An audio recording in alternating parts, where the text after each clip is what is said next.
खरं तर आज मला आश्चर्यही वाटलं आणि म्हणजे मी खूप जड अंतःकरणातून म्हणते की या राज्याचे पहिले मुख्यमंत्री आणि एक महाराष्ट्राचा द्रष्टा नेता जो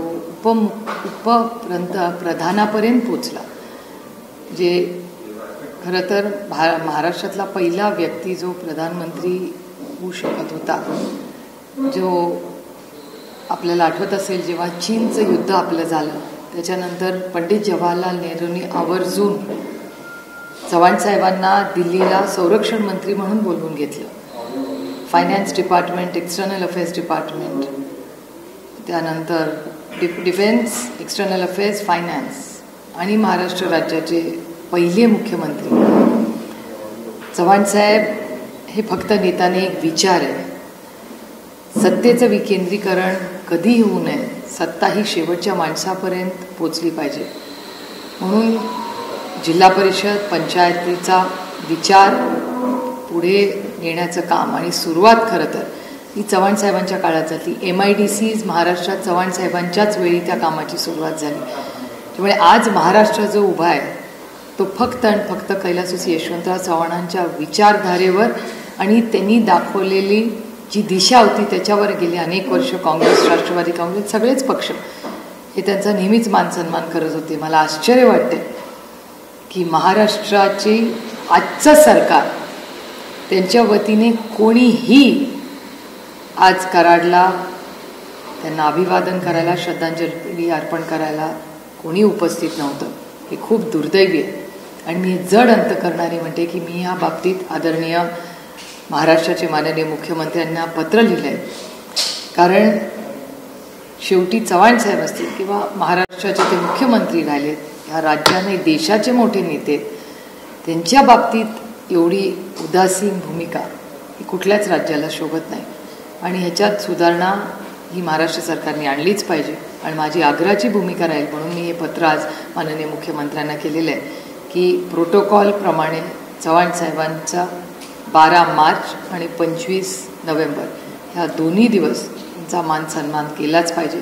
आणि सगळीच राज्य करतात, देशात करतो. म्हणजे महाराष्ट्रामध्ये फक्त फोटो लावणे, मतं मागणे, त्याच्यापुढे ह्या गोष्टी, काही गोष्टी मतांच्या आणि राजकारणाच्या पुढे जाऊन करायच्या असतात. आणि मी पुन्हा म्हणते की चव्हाण साहेब हे कुठल्या एका पक्षाचे नेते नाहीत, ते महाराष्ट्राचे आणि देशाचे नेते. त्यामुळे आज जी घटना झाली ही अतिशय दुर्दैवी आहे आणि माझा विश्वास आहे की ह्याच्यामध्ये पत्र लिहिल्यानंतर मी माननीय मुख्यमंत्री ह्याच्यात सुधारणा 12 मार्चला नक्की करतील ही माझी अपेक्षा आहे. कारण का मला ह्याच्यात राजकारण करायचं नाही, कारण का आमच्यासाठी हा आस्थेचा विषय.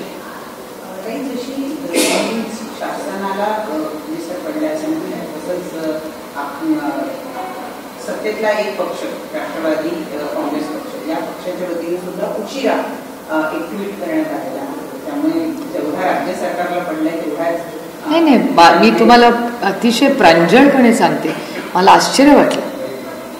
आश्चर्य वाटलं की कधी काळी ते बघा राष्ट्रवादी काँग्रेस पक्षाचे 2 तुकडे पाडले गेले. त्याच्यामुळे मला आश्चर्य वाटते आणि अस्वस्थ करणारी गोष्ट आहे. मला आश्चर्य वाटलं की मला असं वाटलं माझी त्यांच्या सगळ्यांची भेट होईल, त्यांचे जिल्ह्याचे अध्यक्ष असतील, त्यांचे स्थानिक नेते असतील, ते मला तिथे भेटतील असं मला वाटलं होतं खरं तर. पण तिथे गेल्यावर कोणीच मला भेटलं नाही ह्याचं मला आश्चर्य वाटलं आणि आश्चर्यापेक्षा दुःख जास्ती झालं. म्हणजे हे संस्कार नाही तो आमचे. चव्हाण साहेबांच्या बाबतीत there is absolutely no compromise.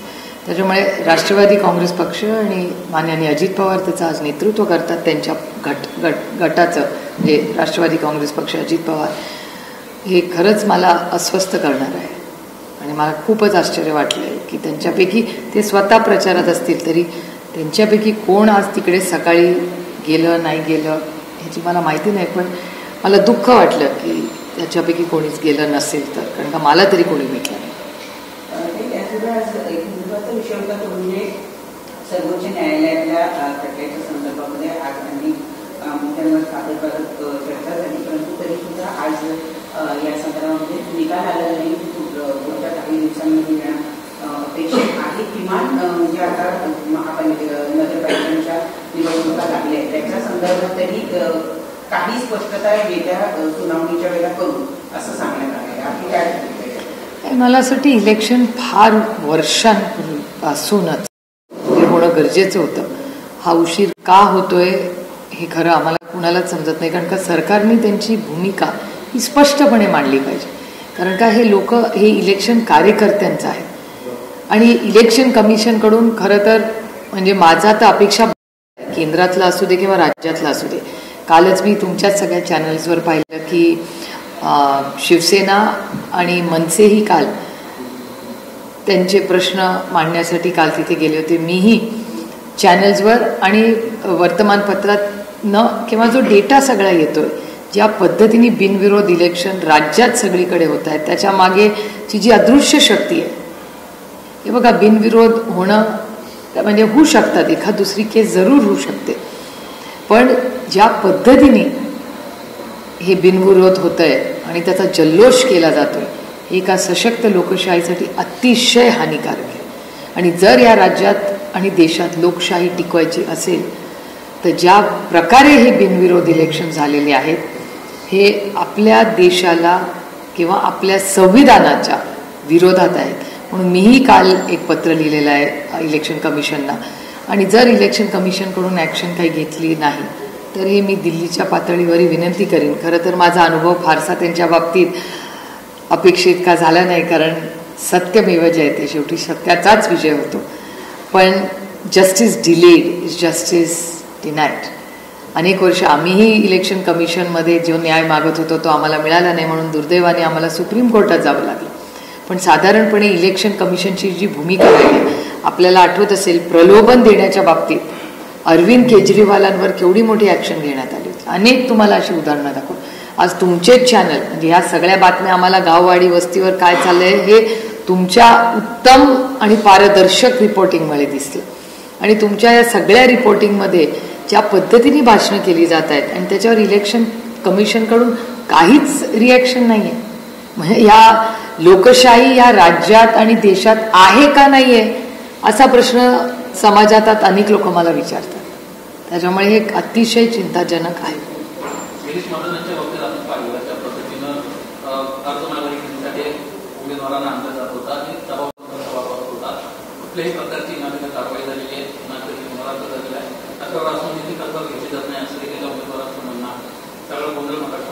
हा एका ठिकाणी नाही, संपूर्ण राज्यात ही परिस्थिती.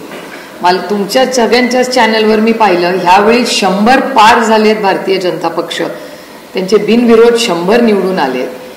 खरं तर मी हे दिल्लीतही याची चर्चा पार्लमेंटमध्ये मागणार आहे की कुठल्या पद्धतीने जे रिपोर्टिंग होते, जी परिस्थिती राज्यात येते, काय खरं काय खोटं याची इन्क्वायरी झाली पाहिजे. आणि खरं तर आम्हाला अपेक्षा होती की महाराष्ट्राच्या इलेक्शन कमिशन ह्याच्यावर काहीतरी घेईल. प्रलोभन देणे, बिनविरोध इलेक्शन करणं या सगळ्या गती म्हणजे ज्यांचे 200हून जास्त आमदार निवडून आले आहेत, ज्यांना एवढा आत्मविश्वास आहे की आपण निवडून येऊ शकतो, मग ही बिनविरोधची एवढा खटाटोप कशासाठी. आणि सगळ्यात जास्त आमच्यावर टीका झाली ती भारतीय जनता पक्षानेच केली होती की आम्ही सगळे परिवारवाद म्हणून आहोत. आज ह्या महाराष्ट्रात सगळ्यात जास्त परिवारवाद हा भारतीय जनता पक्षात 6 नगराध्यक्ष झालेत, ते सगळे परिवारवाद आहे. हा डेटा माझा नाही आहे, हा सगळ्या चॅनल्सनीच दाखवलेला डेटा आहे. त्यामुळे दुर्दैव आहे की कुठे नेऊन ठेवलाय महाराष्ट्र ही बीजेपीची टॅगलाईन होती ती आज मला आठवते. आणि मला खूप विनम्रपणे महाराष्ट्राच्या भारतीय जनता पक्षाला आणि महाराष्ट्राच्या माननीय मुख्यमंत्र्यांना प्रश्न विचारायचा आहे की कुठे नेऊन ठेवलाय माझा महाराष्ट्र. तर याच गिरीश महाजनांचा एक व्हिडिओ रोहित पवार यांनी ट्विट केलेला आहे. त्याच्यामध्ये गिरीश महाजन असं म्हणतायत की रोहित पवार आणि देवेंद्र फडणवीसांच्या खांद्यावर उभे राहूनच निवडून आले, अशा पद्धतीचं वक्तव्य करणारा हा व्हिडिओ आहे.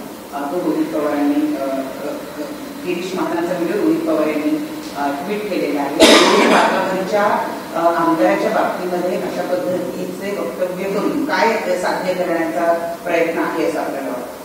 एक दुर्दैवी आहे की ज्या पद्धतीने म्हणजे मी अनेक वेळा तुम्हाला हे आधीही बोललेले की भारतीय जनता पक्ष हा एक अतिशय सुसंस्कृत पक्ष होता. याची अनेक उदाहरणं मी अनेक वेळा तुमच्या समोर मांडलेली आहेत. म्हणजे अटलजींची भारतीय जनता पक्ष, अरुण जेटली साहेबांचा भारतीय जनता पक्ष, सुषमा स्वराजांना तर मी गुरु मानते.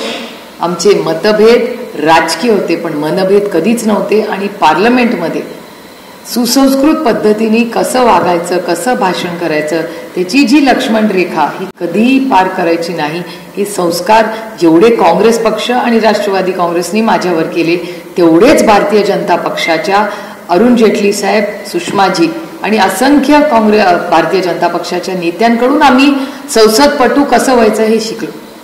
आणि आज त्याच भारतीय जनता पक्षाचे जे आज स्पोक्सपर्सन असतील किंवा नेते आहेत, जे तुमच्या चॅनलवर आम्ही त्यांची भाषणं बघतो, विश्वासच बसत. ओरिजिनल बीजेपीचा DNA हा अतिशय सुसंस्कृत होता. मी पुन्हा म्हणते, माझे जरूर राजकीय टोकाचे मतभेद भारतीय जनता पक्षावर असले तरी एक सुसंस्कृत पक्ष आणि एक दिलदार विरोधक म्हणून आम्ही त्यांच्याशी इतके वर्ष लढलोय. पण आज भारतीय जनता पक्षाची जी बघा, विरोधक हा असलाच पाहिजे. जेव्हा लोकशाहीमध्ये मी बोलते तसं मला ऐकायची ही ताकद माझ्यात असली पाहिजे. पण ज्या पद्धतीने आज भारतीय जनता पक्षाकडून एक सुसंस्कृत पक्ष म्हणून आम्ही बघत होतो तो आता दिसत नाही, हे दुर्दैव आहे. आणि ज्या पद्धतीने त्यांच्याकडे जे इनकमिंग चाललंय किंवा बोलणारे ज्या पद्धतीने बोलतात, ही खरं मला विचाराल तर महाराष्ट्रातली लायबिलिटी झालेली आहे, खूप दुर्दैवी आहे. पण हे महाराष्ट्राला न शोभणार आहे आणि जुन्या ओरिजिनल भारतीय जनता पक्षाला पण न शोभणार आहे. चंद्रशेखर बावनकुळे यांनी असं एक स्टेटमेंट केलेलं आहे की कमळाच्या मागे वीट आणि काँग्रेसच्या मागे हुंकार, हे त्यांचं जे वाक्य आहे ते सध्या त्या निवडणुकांमध्ये होतं.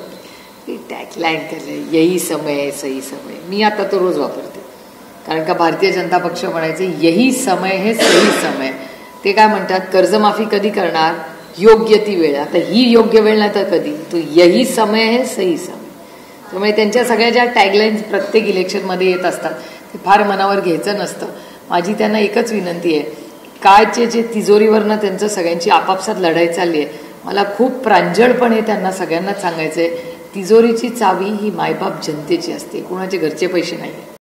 हे आपण सगळे, तुम्ही, तुमचा कॅमेरामॅन, सगळे तुम्ही सगळे महाराष्ट्रातले आणि भारतातले लोक टॅक्स भरता, त्याच्यातून हा निधी येतो. हा कोणाच्या घरचा निधी नाही आहे.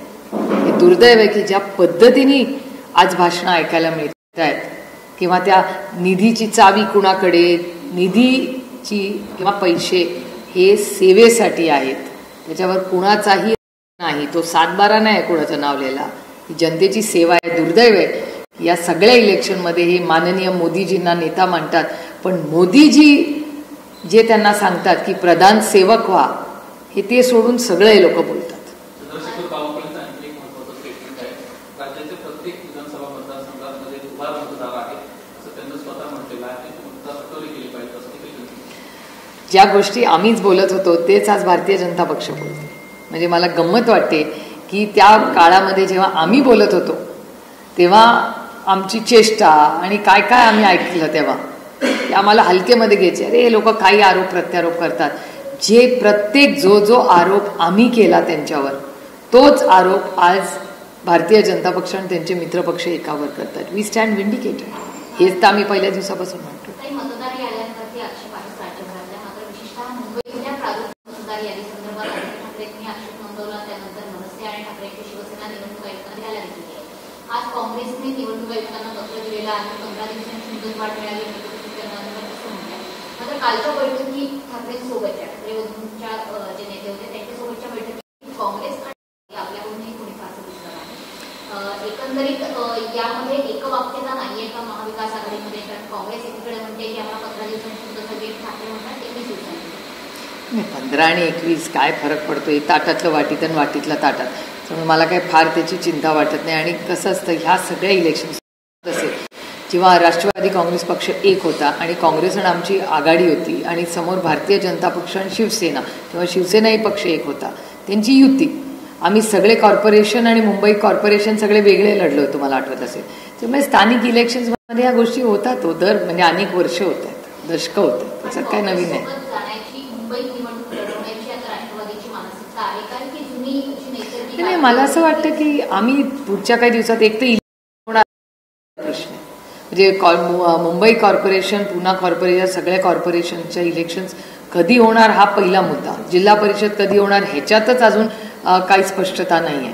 त्यामुळे त्या सगळ्या पुढच्या काही दिवसामध्ये पूर्णपणे चित्र स्पष्ट होईल. काही महाराष्ट्रामध्ये दुर्दैवी घटना घडली. पुन्हा मुंबईमध्ये एका पीएच्या बायकोने आत्महत्या केली. आपण पाहतो की म्हणजे मागे काही महिन्यांमध्ये देखील अनेक महिलांनी आत्महत्या केली आहे. तर हे जे प्रकार इथे वाढत आहेत, मात्र एका पीएच्याच बायकोने आत्महत्या केली आपल्या पतीवर सुद्धा संशय होता. तर कसं पाहता येईल?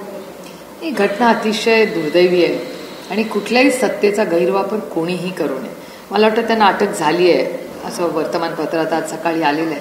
त्यामुळे ती इन्क्वायरी अतिशय पारदर्शकपणे व्हावी एवढीच आमची अपेक्षा. आणि महाराष्ट्रात महिलांवरचे जे अत्याचार आहेत हे वाढत आहेत हा भारत सरकार आणि केंद्र सरकारचा डेटाच सांगतो.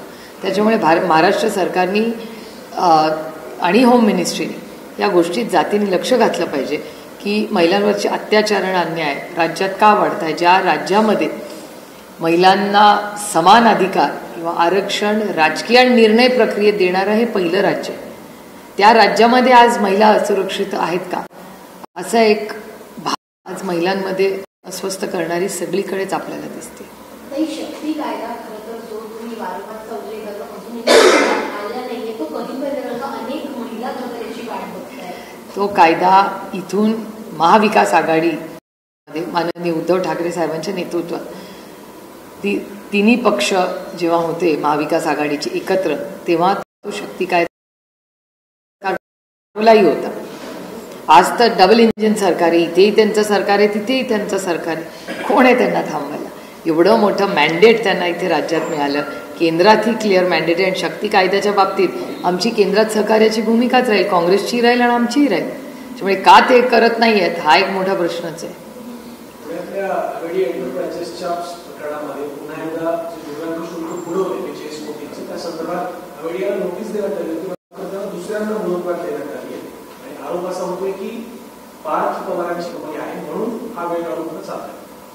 मला असं वाटतं हे रेव्हेन्यू डिपार्टमेंटलाच उत्तर द्यावं लागेल की एक्सटेन्शन्स देता येतं का नाही.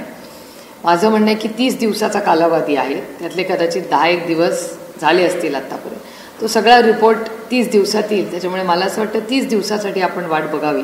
कारण जे काही रिपोर्ट येईल त्याच्यातूनच नक्की आपल्याला कळेल की काय झालंय आणि काय नाही झालं.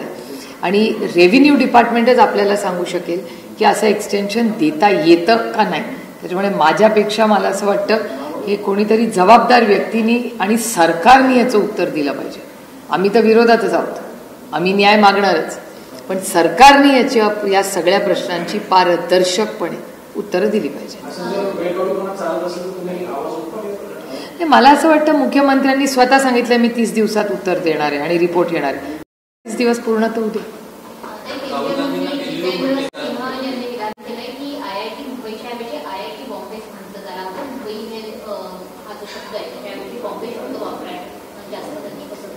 अरे ही लोकशाही आहे, सगळ्यांना मत मांडण्यात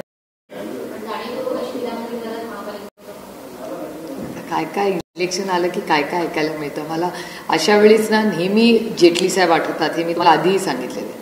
अरुण जेटली साहेब नेहमी म्हणायचे तुम्ही दाखवणं बंद करा, ही बोलणं. तसं काही होत नाही, कारण का आता फक्त मीडिया नसतो, आता सगळ्याचे कॅमेरे असतात, यूट्यूब चॅनल्स असतात, खूप गोष्टी असतात. त्याच्यामुळे मला असं वाटतं हे फोकस कमी करण्यासाठी या सगळे जे विषय ज्याची चर्चा एरवी ऑफ कॅमेरा होऊ शकते ते होऊ शकतात. त्या सूचना आहेत मीच करते. याचं उत्तर तुम्हाला त्यांच्या अध्यक्षांना विचारावं लागेल. कारण भारतीय जनता पक्ष, मी तुम्हाला पुन्हा सांगते की मी त्यांचा परफॉर्मन्स ऑपोजिशनमध्ये फार जवळून पाहिलेलं. अतिशय सुसंस्कृत लिडरशिप, अतिशय. पण ती पूर्ण 360 डिग्री त्यांच्यात काय बदल झाला आणि का झाला हेच मला कळत नाही. आणि हे दुर्दैव आहे की त्याच्यामुळे राज्याची आणि देशाची म्हणजे महाराष्ट्र राज्याची कारण जी परिस्थिती होती ती खूप बदललेली. आणि मी तुम्हाला उदाहरण देते. काशीनाथ भाऊंचा प्रवेश भारतीय जनता पक्षाने घेतला. माझं म्हणणं ठाम आहे, मी माझ्या मताशी ठाम आहे. कालही माझं म्हणणं आहे नव्हते, आजही आणि उद्याही त्या मतावरच मी राहीन. पण ह्यांनी प्रवेश घेतला, तुम्ही चॅनल्सवरती न्यूज ब्रेक केली, स्टॉप केला. आता काय परिस्थिती आहे लेटेस्ट मला माहिती आहे. त्यामुळे आरोप करायचा आणि त्या व्यक्तीला कॉर्नर करायचं आणि मग त्यांचा प्रवेश करून घ्यायचा. आणि त्यांच्याकडे सिलेक्टिव्ह वॉशिंग मशीन आहे, त्यांना सिलेक्टिव्हली वॉशिंग मशीन लोक त्यांना सोकून माफ असतं आणि सिलेक्टिव्हली नवाबबाई सिलेक्टिव्हली त्यांना सरकार करताना नवाबबाईंची सही लागते आणि चालते. पण त्यांना नवाबबाई इलेक्शन आल्यानंतर त्यांना वाटतं अरे नाही नवाब मलिक नाही चलेगा. क्यों नहीं चलेगा आपको नवाबबाई मलिक? सोयीप्रमाणे तुम्ही लोकांचं आयुष्य उद्ध्वस्त करता, सोयीप्रमाणे तुम्ही त्यांचा गैरवापर करता. हे किती गलिच्छ राजकारण चाललंय आणि हे महाराष्ट्राच्या सुसंस्कृत महाराष्ट्राला नाही भारतालाच न शोभणार आहे.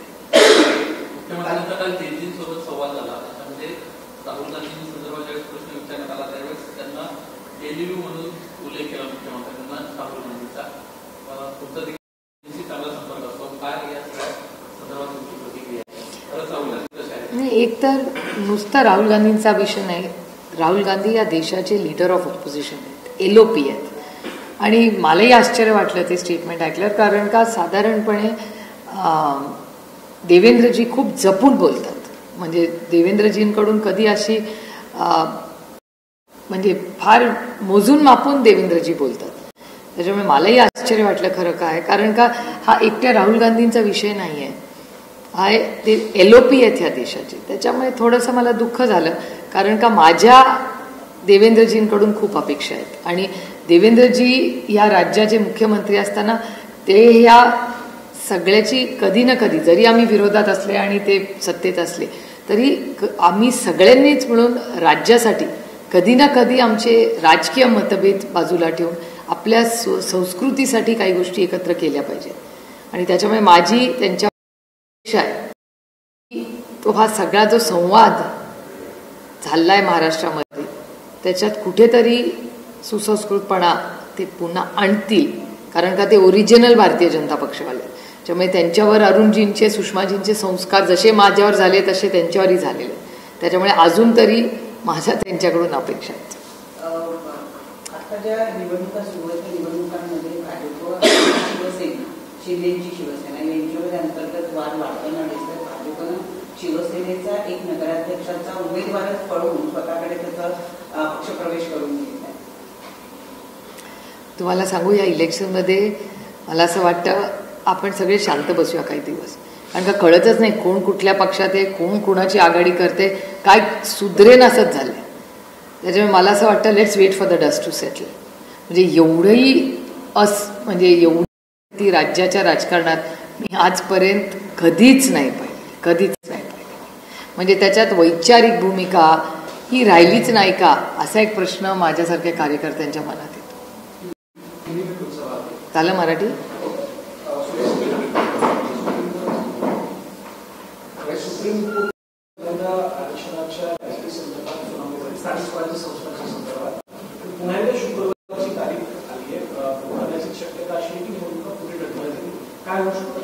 काय सांगता येत नाही, आता कोर्टाची वाट बघायला लागेल शुक्रवारपर्यंत. पण आम्हाला काळजी आहे, कारण स्थानिक जो म्हणजे सत्ता ही विकेंद्रीकरण झालीच पाहिजे. आणि आमच्या म्हणजे कैलासवासी यशवंतराव चव्हाण साहेबांचं हे मत आणि हा विचार होता. आणि त्याच्यामुळे गेले काही वर्ष जो सर्वसामान्य माणसांच्या रोज सुखदुःखात असतो, मग तो तुमचा नगरसेवक असेल, जिल्हा परिषद मेंबर असेल, त्या सगळ्यांचे जो तुमच्या बरोबर असतो ते सगळे गेले 3-4 वर्ष झाले ते सगळं काम ठप्प आहे आणि प्रशासनच ते सगळं चालवतं. एक म्युन्सिपल कमिशनर सगळ्या नगरसेवकांचं काम नाही करू शकत, तो थोडी रोज सगळ्यांच्या तो प्रशासक आहे, त्याचं कामही नाही ते. त्यामुळे हे सगळी जी सिस्टम आहे, जी यंत्रणा आहे, ही खरं मोडूनच पडली. आता त्याला ठीक करण्याची गरज आहे आणि इलेक्शन लवकरात लवकर घ्यावं.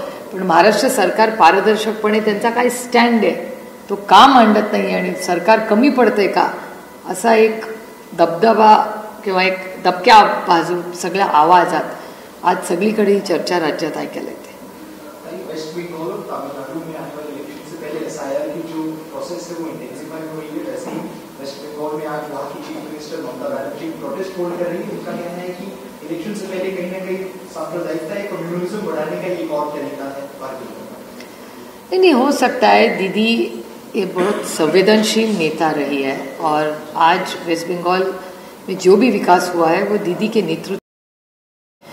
और ये SIR हो ना हो, और जिस तरह से आज महाराष्ट्र में आप देख रहे भारतीय जनता पार्टी जो सत्ता में है, अब विपक्ष वाले हम जब कह रहे थे कि डबल वोटिंग हो रहा है, किसी के नाम 10-10 बार है, तब बीजेपी मान नहीं रही थी। लेकिन आज बीजेपी जो सत्ता पक्ष में विपक्ष कर रहा था वही आरोप आज भारतीय जनता पक्ष जो सत्ता में वो कर रही है। तो वी स्टैंड विंडिकेटेड नो, जो हम कह रहे हैं वही आज बीजेपी कहे जा रही है। तो बहुत दुख की बात है कि इलेक्शन कमीशन का मजाक बना के रखा है जो में लोग हैं उन्होंने, बहुत दुख की बात है। राम मंदिर का ध्वजारोहण आज हुआ है और तमाम प्रधानमंत्री से लेकर सब लोग वहाँ पर थे। प्रधानमंत्री ने कांग्रेस का नाम नहीं लिया है, लेकिन ये जरूर कहा है कि कुछ लोगों ने अपने फायदे के लिए राम को काल्पनिक बताया। ठीक है, देखो एक सशक्त लोकतंत्र में हर एक को बोलने का अधिकार है, जो संविधान ने आपको भी दिया है, मुझे भी दिया है और सबको दिया है। मेरे ख्याल से उनको जो ठीक लगा उन्होंने कहा। और अभी जो एनडीए के पक्ष के लोग वो कह रहे हैं कि कांग्रेस को क्या सीधे डॉक्टर लोगों को सवाल पूछे हैं कि जब मंदिर का निर्माण पूरा नहीं हुआ था, उसका जब उद्घाटन किया गया था तभी सवाल उठाया गया कि मंदिर पूरा हुआ है, कम से कम अब तो अयोध्या जाएंगे, इस तरह सवाल उठाए। देखिए ये श्रद्धा की और आस्था की चीज़ होती है। ये पार्टी का सवाल किसी भी पार्टी का सवाल नहीं है, श्रद्धा का सवाल होता है। तो मेरे ख्याल से जिसको जहाँ उसकी आस्था है, जिसका विश्वास है, जिसका प्यार है, जिसका आदर है, वो वहाँ जाते ही है। महाराष्ट्र में हम देख रहे हैं कि पिछले कुछ दिनों में राज्यकर्ता, चाहे वो डेप्यूटी चीफ मिनिस्टर हो, अदर इम्पोर्टेंट मिनिस्टर्स हो, कहीं ना कहीं डायरेक्टली फंड्स कैसे उनके हाथ में इलेक्टोरेट को इन्फ्लुएंस करने की बातें करें। पहले पवार जी का एग्जाम्पल था, बाद में हसन मुश्किल जी बोले, और आज सुबह जब अमरावती में चीफ मिनिस्टर बात करे तो उन्होंने भी ये कहा कि जैसे अगर अच्छी सरकार नहीं होगी ग्राउंड पे तो ट्रांसपेरेंसी नहीं आएगी फंड्स देने में। तो स्टेट गवर्नमेंट को अगर फंड्स देने फिर भी वो उस तरीके से फंड्स नहीं दे पाएंगे। तो क्या ये कहीं ना कहीं इलेक्टोरेट को फाइनेंशियल फंड्स के बेसिस पे स्वे करने का? ये बहुत दुख की बात है कि सशक्त लोकतंत्र में जिस तरह से इलेक्शन कमीशन ने इंटरवेंशन करना चाहिए वो हो नहीं रहा है। और मेरे ख्याल से इलेक्शन में जो भी इलेक्शंस के नियम कायदे हैं उसी चौकट में हम सब ने भाषण करने चाहिए। और एक ज़माना था जब इलेक्शन कमीशन एक बहुत इंडिपेंडेंट बॉडी थी, लेकिन आज आप देख रहे हैं कि रोज़ आप भी रिकॉर्ड करते हैं, दिखाते हैं, हम सब ने, विपक्ष ने भी बहुत सारे खत लिखे हैं। कल मनसे और आदित्य ठाकरे जी इलेक्शन कमीशन को मिलके भी आए, उसके पहले पूरा अलायंस ब्लॉक और राज ठाकरे जी हम सब साथ में भी गए इलेक्शन कमीशन। बहुत बार ये हो चुका है लेकिन हमें न्याय नहीं मिल रहा है। और मुझे कहे आप पूछे तो एक सशक्त लोकतंत्र में इलेक्शन ये पारदर्शक तरीके से ही और नियम कायदे से ही होना चाहिए, किसी के मन मर्जी से नहीं हो सकता। लेकिन ये बहुत दुख की बात है कि इन्होंने जिस तरह से सब इस चीज़ों को हल्के में लेते और मजाक बना के रखा है, ये बहुत बहुत दुख की बात है। पार्लियामेंट सेशन भी चालू होने वाला है, क्या इस बार पार्लियामेंट सेशन में वोट चोरी एक बड़ा मुद्दा जो विपक्ष की तरफ से? 2-3 है। पहले तो दिल्ली में 50% वर्क फ्रॉम होम किया है। आज वोल्केनो के भी जो एशेज है वो दिल्ली पे आ रहे हैं। ऐसे बहुत एक दिल्ली में क्राइसिस है ऐसे लग रहा है सुनने में आ रहा है। मैं तो कल जा रही हूँ, मेरा IBC का भी मीटिंग है और होम कमेटी की भी मीटिंग है। सो मैं तो दिल्ली जा रही हूँ, लेकिन जो सुनने में या टीवी पे और पेपर्स में आ रहा है कि दिल्ली शहर में पोल्यूशन की बहुत बड़ी दिक्कत आज हो रही है। 50% वर्क फ्रॉम होम चल रहा है। तो नेशनल कैपिटल में ये बड़ा क्राइसिस चल रहा है। तो सरकार क्या सोच रही है मुझे पता नहीं मैं, लेकिन किरण रिजिजू से ज़रूर, जो पार्लियामेंट्री अफेयर्स मिनिस्टर है, उनसे ज़रूर मैं बात करूँगी कि सरकार क्या सोच रही है ये क्राइसिस के बारे में, एक। और दूसरी, ये सब जो हो रहा है इस पर भी पहले चर्चा होनी चाहिए कि दिल्ली इस देश का कैपिटल है, ये राजधानी है, और राजधानी में इतना पोल्यूशन और क्राइसिस अगर हो तो यहाँ लोग आएंगे कैसे? इस बारे में सरकार क्या सोच रही है, ये एक मुद्दा होगा। उसके बाद आपको याद होगा पहलगाम के बाद दिल्ली में जो ब्लास्ट हुए उसके बारे में भी बहुत चिंता हम सबको रही है, उस पर चर्चा हम मांगेंगे। महंगाई, बेरोजगारी और ये जीएसटी का जो नया उन्होंने बदलाव किया, उसके आउटकम्स क्या है? किसानों की बहुत, आप देख रहे हैं भारत और महाराष्ट्र सरकार का डेटा दिखा रहा है कि सिर्फ महाराष्ट्र में, देश में किसानों की आत्महत्या बढ़ रही है। महाराष्ट्र में और देश में महिलाओं के साथ जो अन्याय हो रहे हैं वो भी बढ़ रहे हैं। तो ये बहुत सारे इश्यूज है जिस पे चर्चा हम इंडिया अलायंस की ब्लॉक की तरफ से मांगेंगे। भाई महाराष्ट्र में किसान परेशान है, खासतौर पर शिरूर, पुणे की चौड़ी इलाके में या फिर अहिल्यानगर या विदर्भ में, यहाँ तक मुंबई भी देखी गए। तेंदुआ हर जगह मतलब घूमने लगे हैं और किसान जाने से डर रहे, गले में पट्टे लगा रहे हैं। ये कितना बड़ा क्राइसिस है और पिछली बार भी कैबिनेट मीटिंग की थी और सरकार इसको राज्य आपदा घोषित करने की प्रस्ताव ला रही है। इस सरकार को क्या करना चाहिए? किसान जिस तरह से परेशान है। नहीं, मेरे ख्याल से इस पे हम सब ने साथ में मिलके कोशिश की है। मेरी गणेश नायक जी से भी बात, मेरी उनके साथ 2 बार मीटिंग भी हुई, बात भी लगातार हो रही है। शिरूर को हमारे जो सांसद है वहाँ से एक्चुअली ये शुरुआत हुई और उन्होंने भूपेंद्र यादव जी को भी कांटेक्ट किया हुआ है और वो केंद्र के मंत्री है। तो उन सब की मदद से ये जो क्राइसिस महाराष्ट्र में हो रहा है उसके लिए हम सबको मिलके काम करना पड़ेगा। That's it. Thank you. आमच्या पुण्याच्या युनिव्हर्सिटीला पण बिबटे आलाय, मॉर्निंग वॉक बंद केले तिथे, असं आज वाचलं। कुठल्या?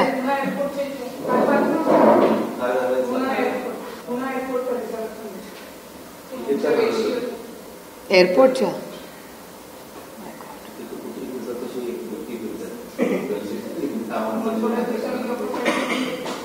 परवा नागपूरला पण ते खूपच शॉकिंग होतं, तो व्हिडिओ पाहिला मी। नाही, गोरेगावला कसं संजय गांधी नॅशनल पार्क आहे ना, त्याच्यामुळे खूप वेळा स्पॉटिंग होतं तिथे, कारण का ती कॉर्नरच आहे ना, म्हणजे तुम्ही तिथे जंगलातच शिरलाय, म्हणजे ती शेवटची बिल्डिंग आणि नॅशनल पार्कचं झाड हे एक म्हणजे कंपाऊंड पण नाही आहे काही ठिकाणी, अशी परिस्थिती आहे तिथे। तर तिथे खूप वेळा स्पॉटिंग झाले, पण आता म्हणजे पुन्हा युनिव्हर्सिटीमध्ये बिबट्या स्पॉट होतोय। हे वॉकिंग बंद केलंय सकाळी कमिशनरनी आता 7 वाजता। मांजराच्या म्हणजे मांजराला जशी पेलं होतात तशी त्या बिबट्याला मोठ्या प्रमाणात तो एक मेजर प्रॉब्लेम आहे। पण एकदम